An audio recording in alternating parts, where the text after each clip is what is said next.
This person's a dog. Saw a cat. Or at least I thought it was a cat. What happened next still gives me chills. Back when I was in college, I picked up a part-time job doing night watch for a campus vehicle lot, basically a fenced-in area where they stored maintenance vans and utility carts. It wasn't glamorous, but it paid, and all I had to do was walk the lot a couple times a night, log it in a book, and sit in a little shack with coffee and Wi-Fi. That night, my shift ended at 4 a.m. Nothing unusual happened. I did my final sweep, clocked out, and started walking back across campus to my dorm. It was cold and quiet, the kind of night where even the leaves didn't move. As I passed through a break between two buildings, something made me stop. About 30 feet ahead of me, sitting dead center on the sidewalk under a flickering light, was a black and white cat. I don't know why, but just seeing it made my stomach flip. It wasn't jump scare fear, more like an intense, anxious wrongness. The cat just sat there, perfectly still, looking straight at me. I have a cat back home. Black fur, white paws, a white patch down the middle of her face, my little shadow. And this cat looked exactly like her. I knew it couldn't be, obviously, but for some reason that resemblance made me let my guard down a little. I took a few steps closer, crouched, and held out my hand, softly clicking my tongue like I would for my own cat. And that's when everything changed. From standing to crouching, my eyes shifted just a couple feet lower and suddenly the cat was gone. Or rather, it wasn't a cat anymore. I was staring at something bigger, broader, a hunched, dog-like shape, low to the ground. Muscular, crouched, unmoving. Its head was tilted down and forward, like it had been watching me the entire time. The light behind me cast just enough glow to catch its face. Imagine looking into a mirror and opening your eyes as far as you can. That's what stared back. I couldn't move. Couldn't even blink. I slowly stood up, hoping, praying that whatever I saw would turn back into a cat, like it had been some weird trick of light and perspective. But it didn't. It stayed exactly the same. Still. Watching. At that moment, I didn't care that I had pepper spray or that campus security was only a call away. I felt like none of it would help. I backed away slowly, never breaking eye contact. And then, it just vanished. Not like it ran off. It was just gone. 1 second it was there, the next, it wasn't. But right before it disappeared, I heard this deep, low growl. The kind you feel in your bones more than your ears.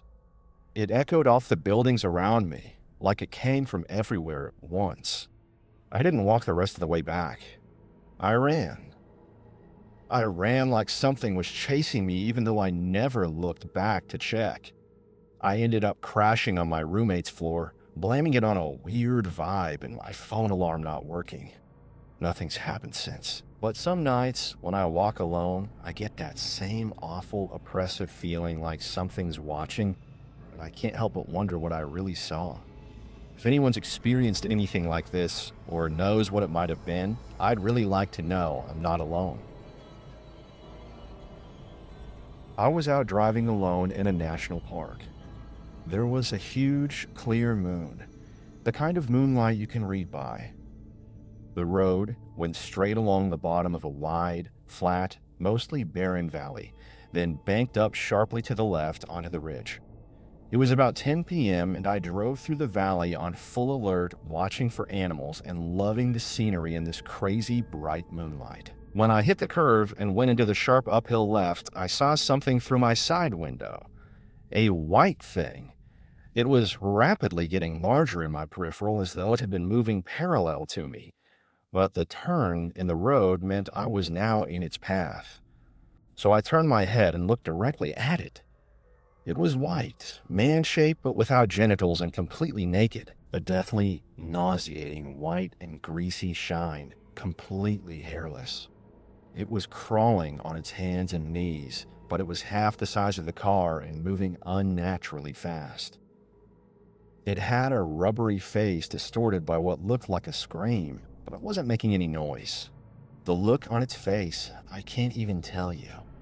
I can still make myself feel sick from the memory. I believed that it was intelligent and that it wanted to tear me apart with its teeth. The speed was horrifying. It went from being a small white dot to spitting distance, all in the time it took to make that turn. When I unfroze myself and hit the gas, it was on the road, and I braced for it to run into my door. And then it was gone. The rearview mirror showed me nothing. I've never told anybody. I've seen a few glitchy, ghosty things over my many years, but nothing that has frightened me like that. I can't seem to find any reference to anything like it, and I'd like to know if this thing is known folklore. I looked into skinwalkers and wendigos, and it's a case of almost, but not quite. Can skinwalkers ever appear without their skins? Then maybe. Can wendigos be stocky instead of skinny? Then again, maybe. This happened in Newfoundland. Newfoundlanders have no trouble telling ghost stories, and a lot of them believe in fairies. But I've not heard of a creature like this. As for it being a bear, Newfoundland only has black bears. Hell, I even tried to tell myself it was a badly lost wet polar bear. But when I say this thing was crawling, I mean I could see its legs below the knee. I was very close to it by the end, and it looked like a crawling man. I spent a lot of time in that area and encouraged storytelling in the bar, but nothing like this ever got mentioned. But as I said, I never told this story either. The degree of fear involved somehow put it in its own category, as if it would be very, very bad luck to speak about it. I never thought I believed in them, but I think it was a demon. If you're still watching, you're a real one. Drop a like and subscribe if you want more stories like this. Let's keep going. I've never been a believer in the paranormal or anything that didn't have a rational explanation. That is, until I saw what I saw. I have a daughter named Deli. Her mother and I split up when she was 6 years old, and because of some problems that her mother was having, we decided that it would be best if she lived with me. My grandpa left my dad his old house in his will, and my dad had it fixed up with the intent to sell it. But with the situation, we decided that I'd move in and rent the house from him. The house was perfect for myself and Ellie. It was a small 2-bedroom house, and it was out of the way from everything. The only downside was that the bedrooms didn't have closets, but we didn't have a whole lot, so I knew we could make it work. After our very night of staying in the house, Ellie came to me and said that someone was in her room. I can't remember the exact conversation, but I basically told her that she was just imagining things because it was a new, possibly scary environment. That night, I watched her around the house, showing her that everything was locked up. I took her into her bedroom and looked under her bed, checked her window, and looked behind every nook and cranny, basically. I managed to convince her that there was no way that anyone could get in to do her any harm. I told her that I wouldn't let anyone hurt her, and with the help of a nightlight, I was able to get her to go to bed.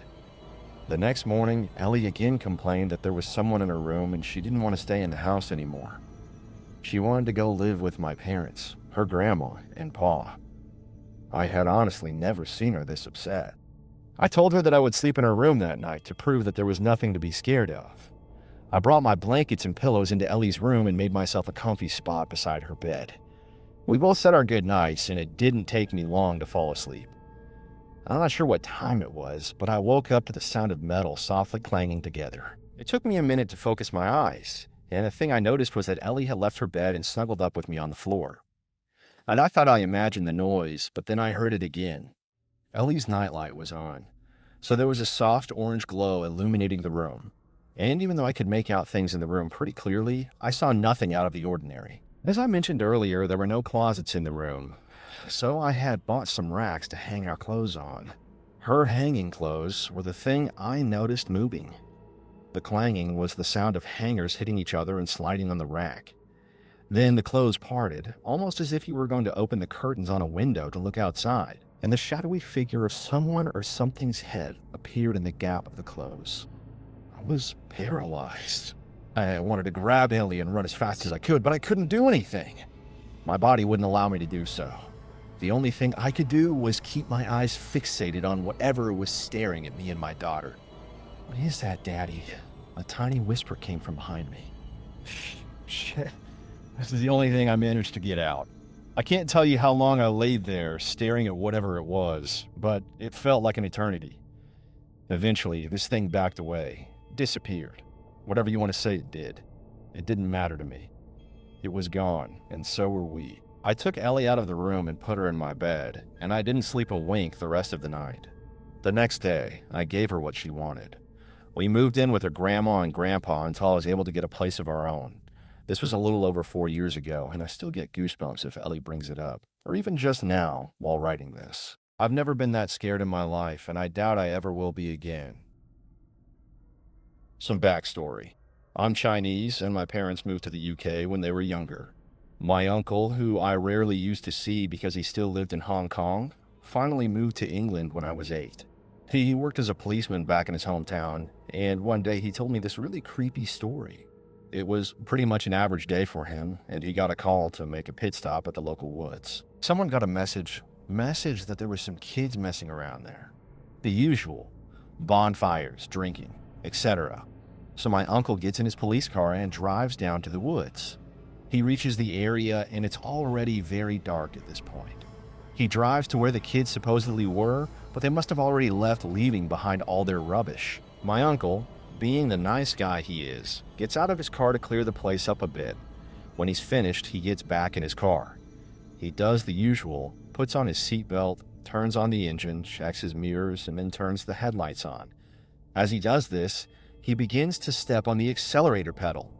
However, the car doesn't move. The engine is clearly on, and he can hear the car revving, but still no movement. He begins to wonder if he's stuck on a rock or if something's obstructing the car. He's about to get out and check when he notices a strange outline in front of the vehicle. As his headlights are on, he can see everything pretty clearly. He explains to me that this outline he saw suddenly materialized. In front of his car stood the figure of a Chinese woman with long hair and her hands on the front of the car. He described her pale face, the dirty clothes she was wearing, and even noticed her sad expression. And her eyes, her red eyes, like she had been crying loads. When I asked my uncle about her, he explained that he knew she was a spirit straight away, mainly because she had just suddenly appeared, but because also he tried to gradually accelerate his car, but it wouldn't budge an inch even when his foot was to the ground. Once he registered this, though, he started panicking and tried to put the car in reverse. As soon as he looked down to do this and then looked up again, all within a split, she was gone. He drove out of there like a madman and didn't look back. He swears to this day that that experience was true and he'll never be able to erase it from his memory. Thanks for listening, and if you felt that chill too, hit like and subscribe. More stories are coming. Stay alert and stay in the light.